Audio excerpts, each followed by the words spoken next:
He wasn't supposed to follow her. That's what everyone thought. When the poor deaf girl frantically signed to a single father, "He won't stop following me," no one imagined that the man she was pointing at would become the reason an entire town questioned everything they believed about kindness, fear, and second chances. But before you decide who the villain is, stay with me until the end, because what he did next shocked everyone. On a windy Thursday evening in a crowded city market, 17-year-old Aisha clutched her worn backpack to her chest. The cold had turned her fingertips numb, but she barely noticed. She had learned long ago to survive discomfort. Living in a broken tin-roof house on the edge of town with her sick grandmother had trained her heart to endure far worse than winter winds. Aisha was deaf from birth. The world had always been silent to her. But silence never meant emptiness. She saw everything. She noticed lips moving before people spoke. She read tension in shoulders, kindness in eyes, cruelty in smirks. And that's why she noticed him. He had been behind her since the bus stop. A tall man in his early 30s. Rough jacket. Unshaven face. Intense eyes. He wasn't trying to hide it. Every time she turned, he was there. Her breath grew shallow. She picked up her pace. He picked up his. Panic rose in her chest like fire. She turned into a narrow street near the fruit stalls and accidentally bumped into someone, a man holding the hand of a little boy. The boy dropped his toy car. The man bent down quickly. When he looked up, he saw her trembling face. Aisha began signing desperately. Her hands moved fast, shaking. "That man, he won't stop following me." The father blinked in confusion. He didn't understand sign language. But fear has its own language. And he understood that. He turned. The man who had been following her stopped at the corner of the street. The little boy tugged his father's sleeve. "Abba, why is that uncle staring?" The father straightened. His name was Imran. A widower. A single dad to 7-year-old Hamza. Since losing his wife 3 years ago, he had lived quietly, working double shifts as a mechanic to give his son stability. Imran's eyes hardened. He stepped slightly in front of Aisha without realizing it, protective instinct kicking in. The man at the corner slowly walked forward. And then, he raised his hands. Not in aggression. In sign language. Imran froze. Aisha froze harder. The man signed clearly. "I'm not trying to hurt you." Her eyes widened. How does he know sign language? She wondered. Her breathing grew uneven. He signed again. "You drop this." From his pocket, he pulled out a folded envelope. Aisha felt her heart drop to her stomach. That envelope. It had been in her bag. Her scholarship application. The one that could change everything. The one she had worked on for months, applying to a special arts institute for deaf students in the capital. She hadn't even realized it had fallen. The man stepped closer. Imran instinctively raised his arms slightly, shielding both Aisha and Hamza. The stranger stopped immediately. His expression changed. Hurt. Then he slowly extended the envelope toward Imran instead.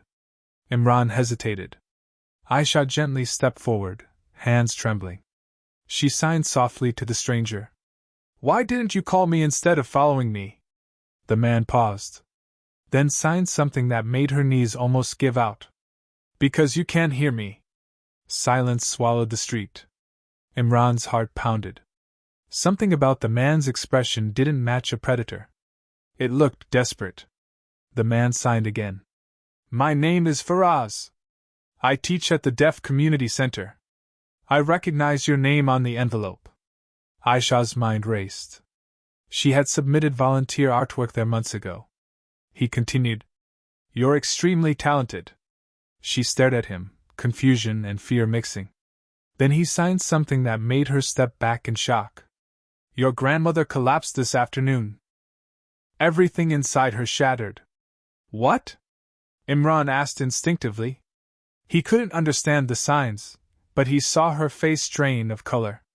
Aisha's hands shook violently. "What are you saying?" She signed. Faraz's expression grew urgent. She fainted near the clinic. I saw her. I was trying to find you. Her world tilted. If he was telling the truth, why didn't he go to her house? Why didn't he call someone else? Why follow her like that? Her mind screamed. And before she could decide whether to trust him, Faraz signed one final sentence that froze the air around them. There's something else you need to know about your grandmother. And then, he stopped signing. Because behind them, someone shouted. Police. 2 officers rushed into the street. And one of them grabbed Faraz's arm. The officer's voice was loud. We've been looking for you. Imran's chest tightened. Aisha's heart felt like it would burst. Faraz didn't resist. But before they pulled him away, he looked straight at Aisha and signed quickly. You deserve the truth. The police dragged him toward the patrol car. Aisha stood frozen. Imran looked at her, then at the officers, then back at her. The envelope was still in her hands. Her grandmother. The clinic. The arrest. The truth. What was happening? And why did the man who scared her suddenly feel like the only person who had answers? If she went to the clinic now, would it already be too late? That was the first night everything changed. But what she discovered about Faraz, and about her grandmother, would shake her far more than fear ever could. The clinic smelled of antiseptic and worry. Imran drove faster than he ever had, Hamza asleep in the back seat, clutching his toy car. Aisha sat silently beside him, fingers twisting the envelope. Her mind replayed Faraz's signs over and over. There's something else you need to know. What? About her grandmother. About her scholarship. About him. When they reached the small neighborhood clinic, the receptionist recognized Aisha immediately. You're Sakina's granddaughter, right? Aisha nodded quickly. The woman's expression softened. She's stable. Exhaustion. Malnutrition. Severe stress. The words hit like stones. Malnutrition. Aisha's eyes burned. She had been skipping meals so her grandmother could eat. But she hadn't known her grandmother was doing the same for her. Imran gently placed a hand on her shoulder. You can see her, he said softly. Inside the small room, her grandmother lay weak but conscious. When she saw Aisha, tears rolled down her wrinkled cheeks. Aisha rushed to her side and began signing frantically. Why didn't you tell me you were feeling worse? Her grandmother slowly raised trembling hands. I didn't want to stop your dreams. Aisha's chest broke open. Dreams. The scholarship. The art school. Then her grandmother signed something that made her breath stop. Did you meet the teacher? Her head snapped up. Teacher. Faraz. Her grandmother nodded faintly. I asked him for help. Everything inside Aisha went silent, even for her.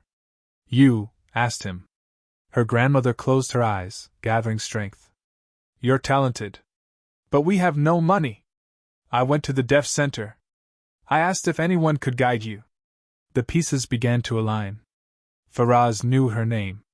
He knew her art. He knew her grandmother. But then, why were the police looking for him? Aisha signed the question urgently. Her grandmother hesitated. Then signed slowly. Because he fights for people like us. Confusion deepened.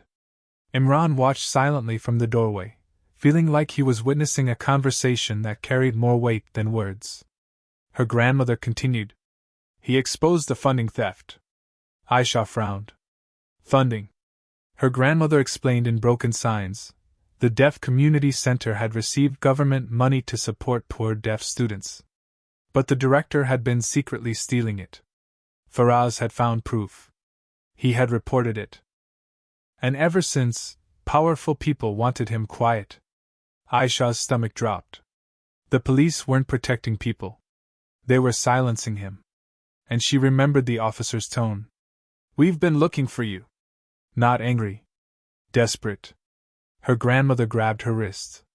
He said you deserve better. He said he would make sure you get your scholarship. Tears blurred Aisha's vision. All this time, she thought she was being hunted. But maybe, he was protecting her. And just as that realization settled in, Her grandmother signed one more sentence. The second cliffhanger. They think he gave the documents to me. A knock interrupted them. A nurse entered, looking nervous. There are 2 officers outside asking about a man who might have contacted this patient. Imran's jaw tightened. Aisha's blood ran cold. If the police thought her grandmother had the evidence, they could search the house. They could arrest her. They could destroy everything. Imran stepped forward calmly. I'm her uncle, he lied smoothly. The old lady is sick. No one contacted her. The nurse nodded uncertainly.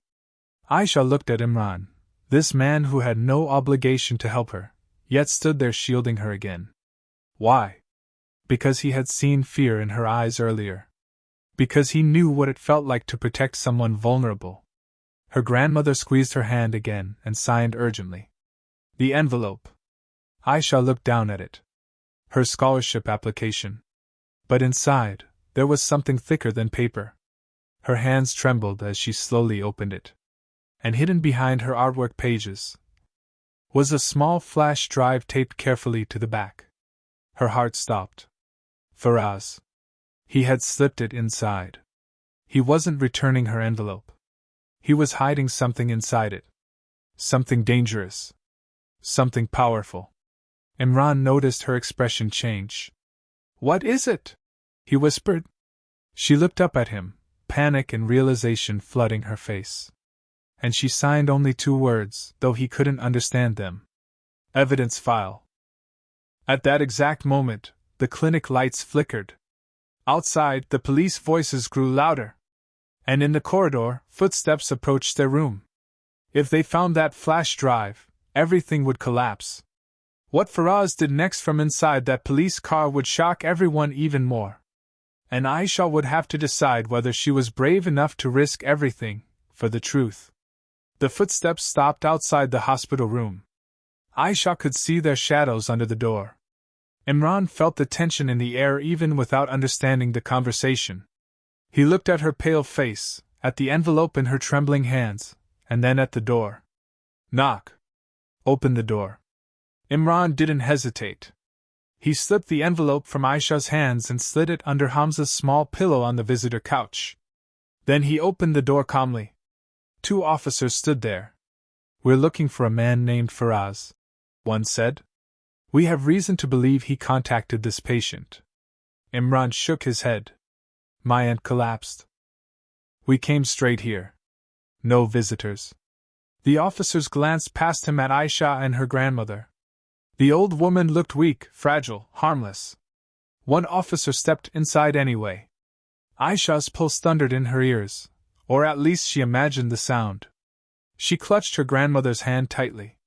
The officer scanned the room. Check the bag, the other muttered. Imran's heart dropped. Aisha's backpack sat on the chair. If they found the flash drive, but before the officer could reach it, a nurse rushed down the hallway shouting, Sir, there's an emergency in Ward B. The officers exchanged looks. One cursed under his breath. Don't let them leave town.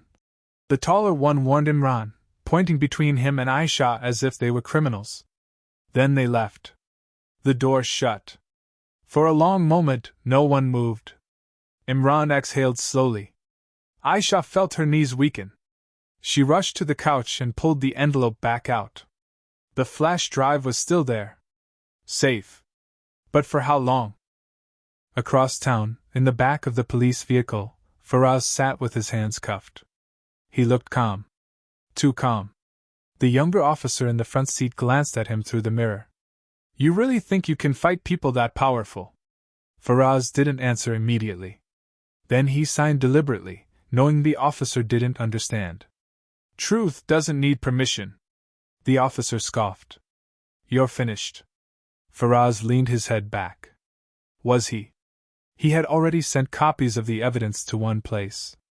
But not enough. The real proof, the financial records tying the center's director to city officials, was on that flash drive. And now it was with Aisha. He had made a gamble. He believed in her courage more than his own safety. Back at the clinic, Aisha's mind raced. Her grandmother slept again, exhausted. Imran crouched in front of her. I don't understand what's happening, he admitted gently. But I know you're scared. And I know that man wasn't chasing you to hurt you. She swallowed hard. For the first time, she began signing slowly, carefully, trying to explain.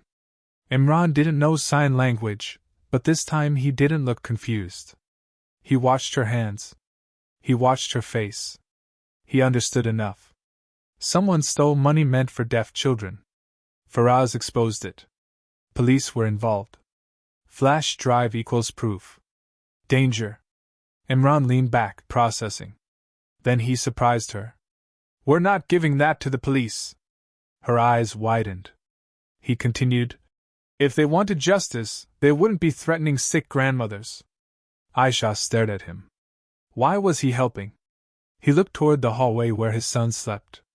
My wife died because someone powerful cut corners in the hospital budget, he said quietly. No one fought it. I didn't know how. Pain flickered in his eyes. But maybe this time, we can. Aisha felt something shift inside her. Fear had ruled her entire life. Fear of poverty. Fear of rejection. Fear of being unheard. But now, someone was standing beside her. The third cliffhanger arrived without warning. Imran's phone buzzed. Unknown number. He answered cautiously. Silence. Then a voice. If you're with the girl, listen carefully. The director knows about the flash drive. They're going to search her house tonight. The call disconnected. Imran's face turned cold. Aisha read it instantly. Her house. Her grandmother's medicines. Their few belongings. If officials searched and found something illegal, they could arrest them both. This wasn't just about corruption anymore. It was about survival. Imran stood up. We can't go home. Aisha's chest tightened. Then where? He looked down at his sleeping son. Then back at her. You're coming with us. She hesitated. Trusting one stranger had nearly destroyed her tonight. Could she trust another? Imran seemed to sense her doubt. He stepped back slightly, giving her space. You don't owe me anything, he said softly. But I won't let them scare you into silence. Silence. That word meant something different to her. She looked at the flash drive in her hand. For the first time in her life, she wasn't just a poor deaf girl trying to survive. She was holding power. Dangerous power. And maybe, hope. Outside, night fell heavily over the city. Police cars drove toward her small neighborhood. Inside the clinic, Aisha made her decision. She nodded. Imran gave a short, firm nod in return. Then we move now. As they quietly prepared to leave through the back exit, either of them knew that the director himself was already watching security footage from across town. And when he saw Aisha holding that envelope, he smiled. Because he had already set his final move into motion. And what he planned to do next would test not only Aisha's courage, but the strength of everyone who stood beside her. By the time they slipped out of the clinic's back entrance, the city felt different. Not louder. Not darker. Just watchful. Imran drove without turning on the interior lights. Hamza stirred in the back seat but didn't wake. Aisha clutched the flash drive in her palms so tightly it left a mark. Behind them, 2 police cars sped past in the opposite direction, toward her neighborhood. Her chest tightened. She imagined strangers opening their broken wooden door, stepping on the cracked tiles her grandmother scrubbed every morning, tearing apart the thin mattresses, searching for something they didn't even understand. Imran glanced at her. We'll come back for your grandmother at sunrise, he said firmly. When it's safer. She nodded, though fear churned inside her. She had never spent a night away from her grandmother.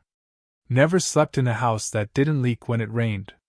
Never trusted someone this quickly. They arrived at Imran's small home, modest, clean, quiet. A 2-room house behind his mechanic shop. He locked the gate carefully. Inside, the air smelled faintly of engine oil and soap. Hamza woke as Imran carried him in. The boy blinked sleepily and then noticed Aisha. Is she staying with us? he asked. Imran hesitated. For a little while. Hamza smiled softly. Okay. There was no suspicion in his eyes. No fear. Just acceptance. It struck Aisha deeply. How different life might have been if more people had looked at her that way. Imran placed the flash drive on the small wooden table between them. We need to see what's inside. Aisha nodded. He pulled out his old laptop. As it powered on, the screen flickered weakly. The room felt too small. Too fragile. If what they suspected was true, this tiny house was about to hold a storm. The files opened slowly. Folders. Documents. Audio recordings. Bank transfers. Signed approvals. And then, a scanned contract. Aisha leaned closer. Imran's jaw tightened. The document clearly showed funds allocated to the Deaf Community Center for scholarships and medical support. Millions. But most of it had been redirected. To shell companies. To accounts linked to city officials. And at the bottom, a digital signature. Director Khalid Rahman. Imran exhaled sharply. This is bigger than I thought. Aisha scrolled further. There were emails. Threats. Warnings sent to Faraz. One message froze them both. If you continue digging, we'll make sure the old woman regrets it. Her grandmother. This wasn't random. They knew. They had always known. Tears welled in Aisha's eyes, but this time they weren't from fear. They were from anger. Years of being overlooked. Of watching her grandmother struggle. Of thinking poverty was just fate. It wasn't fate. It was theft. Imran leaned back, thinking fast. We can't go to local police, he said. They're involved. She nodded. He continued. We need media. Or someone above them. Aisha's mind raced.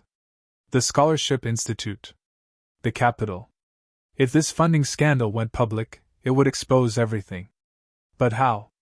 As if fate wanted to push them further, Imran's phone buzzed again. Unknown number. He looked at Aisha before answering. Yes. A calm, cold voice replied. You have something that doesn't belong to you. Imran didn't react. I don't know what you're talking about. A soft chuckle. Let's not insult each other. Bring the drive to the old warehouse near Mill Road. Come alone. We'll forget this ever happened. A pause. And if you don't, your mechanic shop burns before morning. The call ended. The air in the room felt heavier than ever. Aisha's heart pounded. They weren't just threatening her anymore. They were threatening him. Imran stood up slowly and walked to the window, peeking through the curtain. Powerful people don't panic unless they're losing control, he muttered.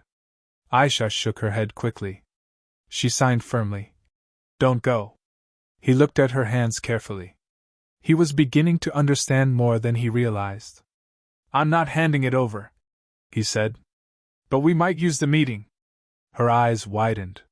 He explained, thinking aloud. If they expect me alone, they won't expect backup. Backup. They had no allies. Or did they? Aisha suddenly remembered something. Faraz had once mentioned, during a small art workshop months ago, a journalist who covered social injustice cases. She rushed to the laptop and searched through the files again. There. An email thread. Faraz had contacted a reporter named Sarah Malik from the National Herald. He had sent her partial documents. But she had asked for full proof before publishing. The final proof was this drive. Imran's eyes lit up. That's our move. But before they could plan further, flames reflected suddenly in the window. Aisha's breath stopped. Imran turned sharply. Outside, at the far end of the street, smoke rose into the night sky. From his mechanic shop. No, he whispered. He ran outside. Fire licked the metal shutters. Neighbors shouted. Someone had thrown something. A bottle. Petrol. It wasn't an accident. Aisha stood frozen in the doorway, watching the man who had protected her now face destruction because of her. Hamza appeared beside her, confused and frightened. Why is Baba's shop on fire? Her chest tightened painfully. This was the cost. This was what truth demanded. Imran grabbed a hose with neighbors, trying to contain the flames. His hands burned. His shirt caught sparks. He didn't step back. Not once. Eventually, firefighters arrived. The damage was heavy. Half the shop destroyed. Years of tools blackened. Imran stood there breathing hard, sweat and smoke covering his face. He looked up at Aisha across the street. Their eyes met. No blame. No regret. Only resolve. He walked back slowly. They've made their choice, he said quietly. Aisha swallowed. Then she made hers. She picked up the flash drive, opened a new email, and began typing to Sarah Malik. Subject line: full proof. Publish now. As the email sent successfully, a strange calm filled her. For the first time in her life, she wasn't running. She wasn't hiding. She was fighting. But they didn't know one more thing. Director Khalid Rahman wasn't just planning intimidation. He was planning arrest warrants. And by morning, Aisha and Imran would wake up to find their names officially listed in a criminal investigation. The final confrontation was coming. And the whole city was about to watch. Morning didn't arrive quietly. It exploded. At 7:12 a.m., every phone in the neighborhood buzzed with the same breaking news alert. Imran was sitting at the kitchen table, exhausted, staring at the charred remains of his mechanic shop through the window. Aisha hadn't slept at all. Hamza was still curled under a blanket on the couch. Imran's phone vibrated. Then vibrated again. And again. He picked it up. His eyes widened. Across the screen was a headline from the National Herald. Millions stolen from Deaf Community Fund. Exclusive documents expose Director Khalid Rahman and city officials. Below it, photos of bank records. Scanned contracts. Email threats. Everything. Aisha's breath caught in her chest. Sarah Malik hadn't waited. She had published everything. The article credited an anonymous source but made one thing very clear: evidence was verified and copies had already been sent to federal authorities. Imran looked at Aisha slowly. You did it. Her hands trembled. But this time, not from fear. Before they could even process it fully, sirens echoed outside. Aisha's heart dropped again. Police cars stopped in front of the house. Hamza woke up instantly. Imran stepped forward instinctively, shielding both children. A hard knock shook the door. Imran opened it calmly. 3 officers stood there. Imran Ali? One asked. Yes. You and the girl are being brought in for questioning regarding stolen confidential materials. Aisha felt the room spin. Even after exposure, they were still trying. Imran nodded slowly. We'll cooperate. As they stepped outside, neighbors had already gathered. Whispers filled the air. Phones recorded. But something was different now. The whispers weren't suspicious. They were angry. At the police. At corruption. At betrayal. Inside the police station, tension was thick. They were placed in separate rooms. An officer pushed a file across the table to Imran. You think media saves you? He said coldly. Imran remained silent. Meanwhile, in another room, Aisha sat alone. An officer attempted to question her verbally, growing frustrated when she didn't respond. She's deaf, another officer muttered.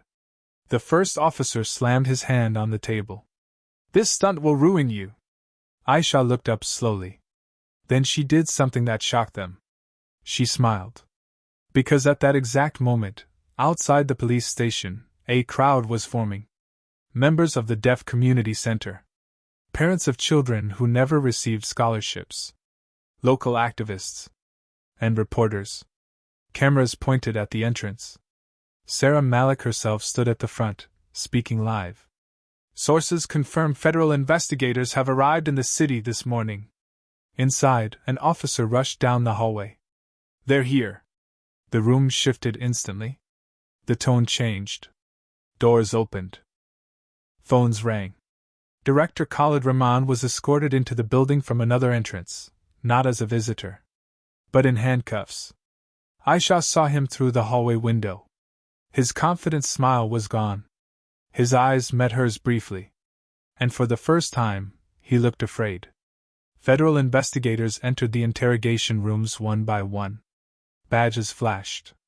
Orders given. Local officers stepped aside. The power had shifted. Faraz was brought in from holding. No cuffs. Released.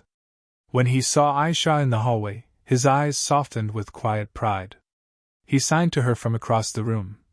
"You were braver than you thought." Tears filled her eyes. Imran walked out moments later, free. The lead investigator addressed the crowd outside shortly after. "An internal corruption ring has been uncovered. Funds meant for vulnerable deaf students were illegally redirected. Multiple arrests have been made. Further investigations are ongoing." Applause erupted. Some people cried. Some shouted. Justice wasn't perfect. But it had begun. Later that afternoon, something even more unexpected happened. A representative from the National Arts Institute contacted Aisha directly. Her application, once buried under stolen funds and corruption, had been reviewed personally. Full scholarship. Accommodation included. Effective immediately. She stared at the email, hands shaking. Her grandmother, now safely back home and recovering, held her face and wept when Aisha told her through signs. Imran stood nearby, arms crossed, watching quietly. His shop was half destroyed. Insurance would take time. Life would still be hard. But something inside him felt rebuilt. Faraz visited one last time before Aisha left for the capital. He stood outside Imran's house, sunlight warming the repaired gate. "I'm sorry you were scared that night," he signed to her. She smiled softly and signed back. "If you hadn't followed me, I would still be silent." Hamza ran up and hugged her waist. "Will you come back?" he asked. She knelt and nodded. "Yes." Imran extended his hand. But instead of shaking it, she hugged him. A silent thank you. Weeks later, Aisha stood on a stage in the capital city. Spotlight above her. An audience in front. She couldn't hear their applause. But she could see it. Hands raised in sign language. Waving in the air. She signed her speech confidently. Silence is not weakness. It is only unheard strength. When we stand together, even those without voices can shake the powerful. The crowd rose. Back in her hometown, Imran rebuilt his shop slowly. Community members helped. Donations came anonymously. People remembered who stood up when it mattered. And director Khalid Rahman. He awaited trial. His name now known for betrayal instead of authority. But here's what shocked everyone the most: the poor deaf girl who once ran in fear became the face of reform for the entire state. And the single dad who simply chose to protect a stranger reminded the world that heroes don't always wear uniforms. Sometimes, they just stand beside someone who is afraid. If this story moved you, if it reminded you that courage can come from the most unexpected places, then don't forget to like this video and subscribe to the channel for more powerful stories that inspire change. Because sometimes, all it takes is one brave choice to turn silence into justice.